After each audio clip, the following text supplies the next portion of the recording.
Coucou, c'est Dawn. I'm going to apologize if you hear other audio. The classroom next door is streaming some audio right now as well. All right, let's take a look at what things look like on the teacher side, taking a look at classes.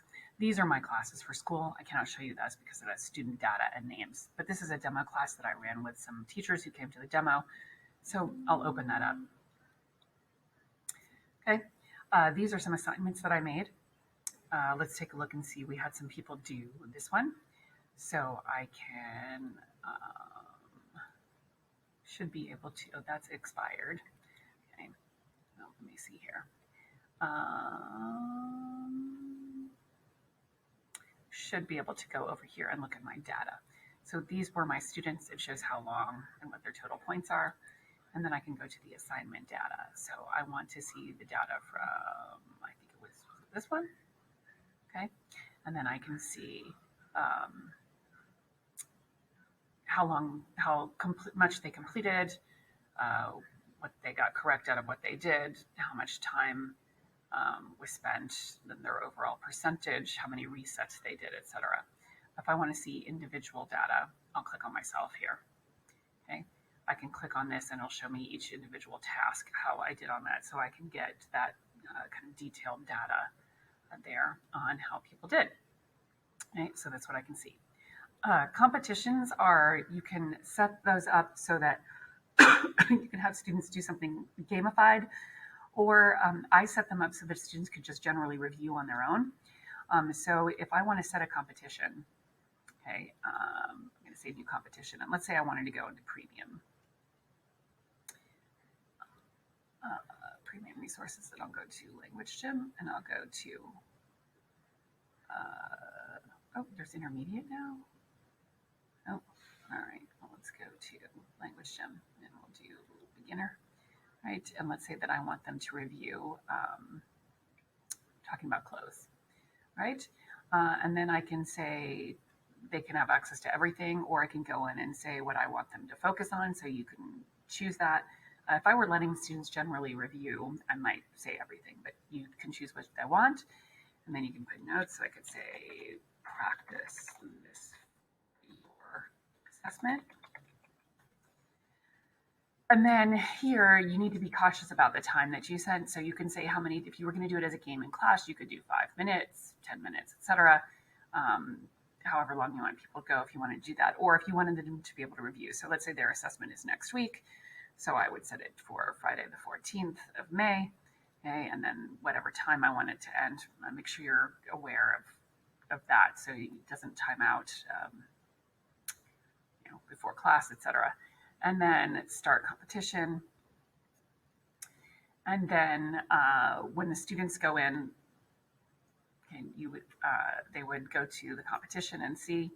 And then they can either hit random and it will pull up a random activity, or they can go to the activity menu and they can choose what they want to practice.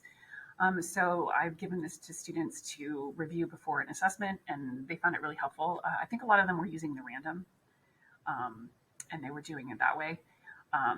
But you could also tell them, oh, if you struggle with listening, go to the activity menu and choose listening. Okay.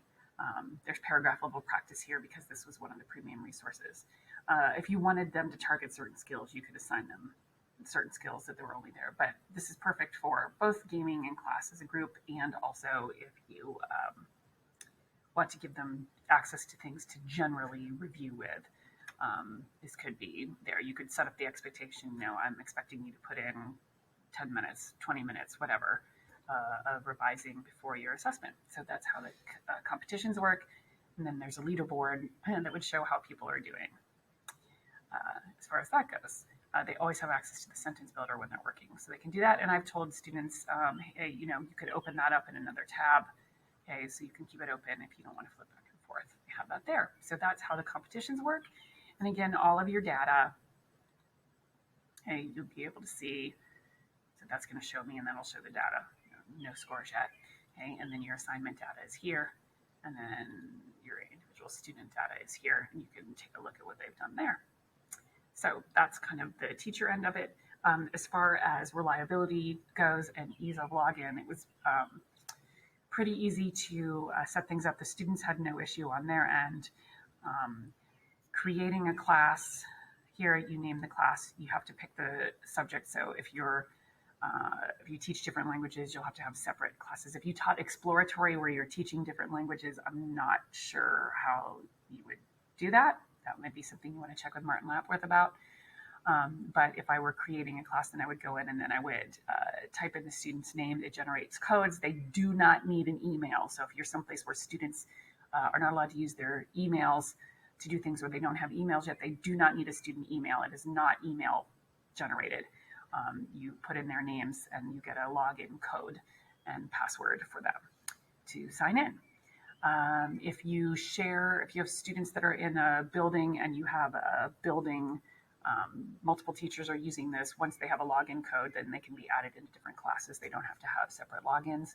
And there are school accounts for multiple teachers, so you can share amongst teachers. So if you had multiple Spanish teachers or French teachers, or eventually German, etc., that were all using it together, then you could share resources among you. And students could have the same account and move from level to level. So voila, there's that end. And I think what I just said about the German was a little silly. So anyone can use this and anyone can add their resources. It's just the premium resources will be added over time from the language gem workbooks. Voilà, j'espère que c'est bien utile. I hope that that's helpful.